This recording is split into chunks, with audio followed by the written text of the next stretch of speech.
আপনারা জানেন বেসিস বাংলাদেশে একটা ফ্ল্যাগশিপ অ্যাসোসিয়েশন ফর আইসিটি এবং পাশাপাশি বাংলাদেশ কম্পিউটার সমিতি সবচেয়ে সর্বপ্রথম আইসিটি খাতের ফ্ল্যাগশিপ অ্যাসোসিয়েশন।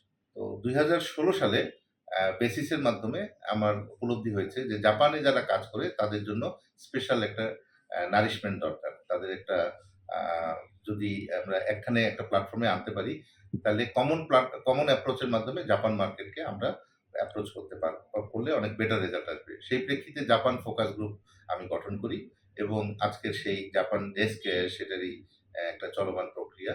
আমরা এখানে প্রায় ১২০ টা কোম্পানির মতো আমাদের এখানে মেম্বার আছে, যারা জাপান মার্কেটে কাজ করে, সার্ভিস ডেলিভারি করে এবং অ্যা আমাদের যে টোটাল আইসিটি খাতের রপ্তানি, সেখান থেকে ১/৪ রপ্তানি আসে আমাদের জাপান মার্কেট থেকে। সো এই অ্যাচিভমেন্টটার জন্য বেসিসে জাপান ডেস্কের একটা গুরুত্বপূর্ণ ভূমিকা পালন করেছে এবং করে যাচ্ছে। এবং আমরা donor agency specially JICA, JETRO এবং এম্বাসিকে বিভিন্নভাবে এটার সঙ্গে সংযুক্ত করে অনেক কর্মপরিকল্পনা নিয়েছি।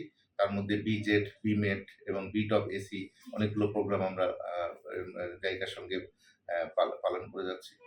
তো রিসেন্টলি বেসিস জাপান ডেস্কের সফলতায় আমরা বিসিএস বাংলাদেশ কম্পিউটার সমিতি জাপান ডেস্ক ফর্ম করেছি এবং আশা করি এই দুটো জাপান ডেস্কের মাধ্যমে বাংলাদেশের টোটাল মানে যে আইসিটি কোম্পানিগুলো আছে সেটা জাপান মার্কেটের যে ইনফরমেশন গুলো, মার্কেট এক্সচেঞ্জ ইনফরমেশন, মার্কেট তারপর ডাইভার্সিফিকেশন ইনফরমেশন, কোলাবোরেশন ইনফরমেশন, বি2বি ম্যাচ মেকিং এবং যে ধরনের বিজনেস কোলাবোরেশন করা সম্ভব, সেগুলোর একটা সুফল আরো বৃদ্ধি পাবে এবং আমরা চাচ্ছি যে এই জাপান ডেস্কের মাধ্যমে একটা এক্সাম্পল তৈরি করা সো দ্যাট যেন একটা কোলাবোরেটিভ ইনফরমেশনের মাধ্যমে ২ দেশের কোম্পানিগুলো এখানে উপকৃত হয় এবং ব্যবসার প্রসার হয়।